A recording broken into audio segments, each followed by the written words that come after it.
Let's talk about the water cooler. You know, WikiLeaks has been in the news since releasing the 250,000 cables of information regarding, the U.S. government and how it deals with other countries.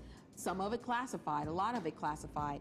Well, apparently students at Columbia University's School of International and Public Affairs have been warned that if they comment on WikiLeaks site or if they comment on their own Facebook or Twitter pages, they might not be able to get a job at the State Department or any government job. Yeah, now the State Department has come back and denied this charge from Columbia, saying that no such communication was sent to the school. I think the school's saying, no, look, we got this letter.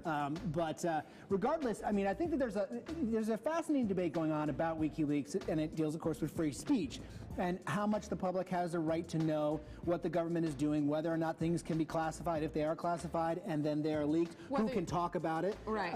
And, there's two things here. I think one thing, I think at this sensitive state, in this whole developing story, to download those documents and to publish them, republish them, that's one thing. But to tell people that, look, if you even comment on it, in a blog, or you give your opinions about WikiLeaks, or talk about something that has already been put out there in the public, and then to say you're not going to be eligible to have a job with us, I think that may cross the line. I think they're looking at what you are saying, what your comments are. Take a look at the email. If you're friendly to the government or not. Exactly.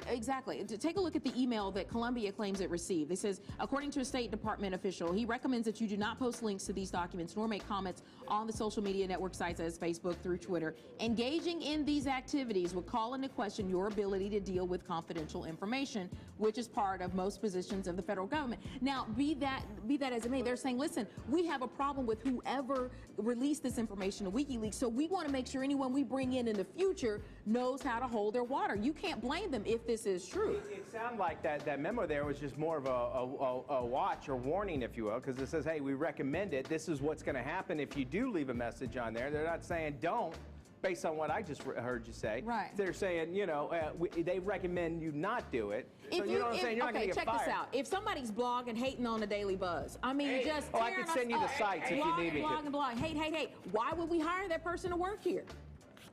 Yeah, but I have an opposite situation. Troy, our boss, said if I don't start putting things on social media, he was going to fire me.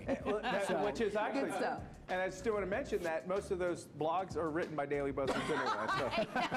So. We just have to find out who is leaking the information, right? Let's take a look at a little hot mess.